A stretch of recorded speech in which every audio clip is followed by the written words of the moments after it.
आणि बरंच राहिलं, कारण आम्ही दोघं भेटलो की खूप आठवणी निघतात त्यावेळेच्या. आणि आमच्या ॲमेच्युअर्स ड्रॅमॅटिक असोसिएशन हे त्यावेळेस धमाल होते. त्यावेळेस आता या ठिकाणी अशोक सुभाष आवळे आलेले आणि आमची एक त्यावेळेची बालकलाकार आता इंटरनॅशनल मार्केटिंग रिसर्चमध्ये खूप मोठी ऑफिसर झालेली, ती पण आता इथे आलेली आहे. तर तो काळ म्हणजे मंतरलेला आणि भारलेला काळ होता आमच्या आयुष्यातला. तेव्हाही बीबी साहेबांनी आम्हाला खूप मोठं सांगलीचे सगळे डॉक्टर्स, जुन्या डॉक्टरांच्यापासून म्हणजे भैयासाहेब परांजपे असतील, पुरोहितांनी अपार प्रेम केलं, सुकू लिमये पती-पत्नी, पोटणीस पती-पत्नी, तर हे जुन्या जमान्यातले सगळे डॉक्टर्स.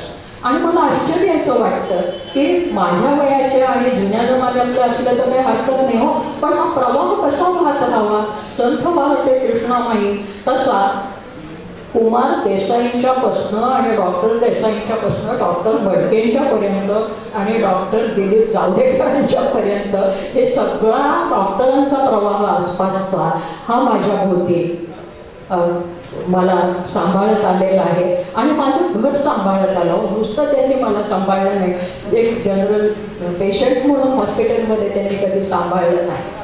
म्हणजे आता गंमत अशी म्हणजे की ह्या लोकांनी मला इतका शिरकाव करायला वाव केलाय की त्यांची प्रायव्हसीच मी संपवून टाकलेली आहे.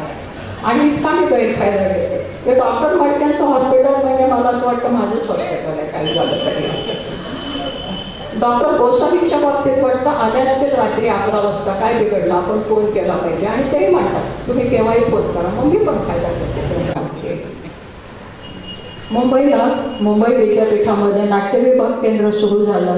वामन केंद्रेने उद्घाटनाच्या भाषणाला मला बोलवलं, काही कारण नाही, आठवत असेल प्रकाशला.